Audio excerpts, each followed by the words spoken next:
Okay, let's unpack this. We're diving into something pretty fascinating today, right at that crossing point of history and mystery. Hmm. We're looking at alleged hauntings. Specifically, we've got this list pulled from various places online you shared with us of supposedly haunted spots in Kentucky. Right. And our mission isn't just to, list them off. We want to dig into the stories, the actual history, and the alleged phenomena that give these places their reputation. And what's really striking looking through these sources is how often they connect the alleged paranormal stuff directly back to real historical events, often really tragic ones. Yeah, absolutely. It's like the past just won't stay put. Exactly. It's rarely just, random noises. The stories woven around these places usually point straight back to specific times of suffering or, well, violent ends. And I think the prime example, the one that always seems to come up first, is Waverly Hill Sanatorium in Louisville. Oh, definitely. Waverly Hills. Yeah. Its history is completely tied up with the fight against tuberculosis back in the early 20th century. It started smaller, didn't it? Then grew massively. It did, yeah.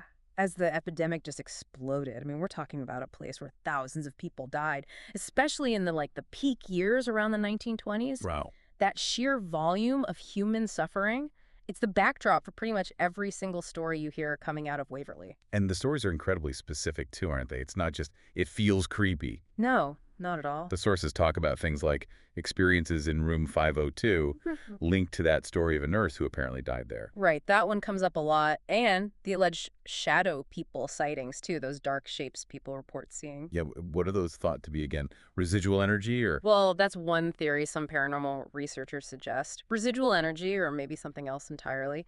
Then you have the stories of the little boy, Timmy, supposedly seen playing. And the sounds from the death tunnel.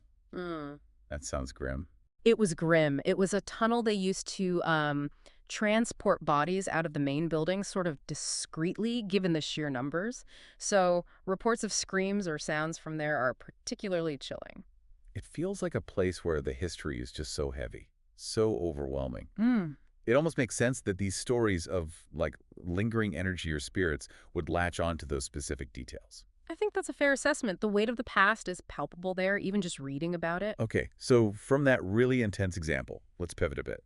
Bobby Mackey's Music World in Wilder. Totally different scene, right? Completely different. It's an active country music bar now, which is interesting in itself. But the alleged history. Oh, the alleged history is dark. Really dark. The legends say it's built on the site of an old 19th century slaughterhouse, and maybe even a site used for rituals. Right, that's the claim. And the reported activity there seems different from Waverly, more aggressive. Yeah, that's often how it's described.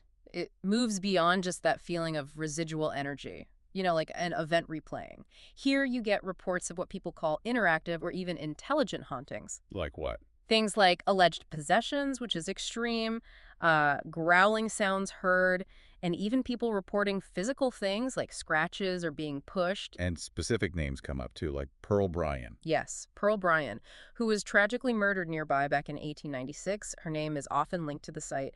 And then there's talk of a more malevolent presence, sometimes described as demonic by investigators or visitors. So a really stark contrast to the sort of alleged sorrowful echoes at Waverly. Definitely. And the list covers other types of places, too. Take Liberty Hall in Frankfort. That's the old mansion, right, from the 1790s. Exactly, 1796. Beautiful old place. And the main story there revolves around the Gray Lady. Believed to be a woman named Margaretta Varick. That's the legend. She was a relative visiting from New York who sadly died in the house in 1817. And the activity there is described as much milder. Much gentler, yeah.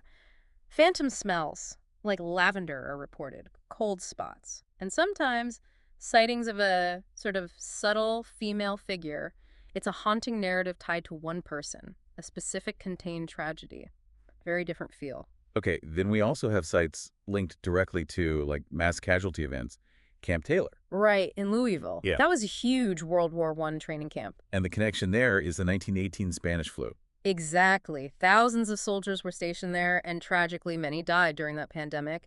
The alleged hauntings reflect that military past. Things like footsteps on empty grounds. Yeah, phantom footsteps, disembodied voices, sometimes even sightings of soldiers in WWI uniforms still seeming to be on patrol. Wow. And Perryville Battlefield, too. Civil War site. Another site tied to massive loss of life, the Battle of Perryville in 1862. Huge casualties, over 7,000 soldiers killed or wounded. And the alleged phenomena there. Very much echoes of battle. People report seeing soldiers wandering the field, sometimes campsites that appear and then just vanish, and occasionally the distant sound of cannon fire. So you really see this pattern, don't you? Whether it's epidemic deaths at a hospital, or alleged dark deeds and murder, or a single death in an old house, or the huge losses from war and disease. Different kinds of historical trauma. So for you listening right now, why do you think these intense historical moments with the sanatorium deaths, the Civil War battles, these specific tragedies, why might those be the events that allegedly leave such a strong, I don't know, energetic mark or narrative imprint on a place, leading to these different kinds of alleged hauntings? Well, if we try to connect this to the bigger picture, these stories, they really do seem to bubble up from places that carry a significant weight of history, especially traumatic history. Yeah. And maybe this raises an important question for you to think about.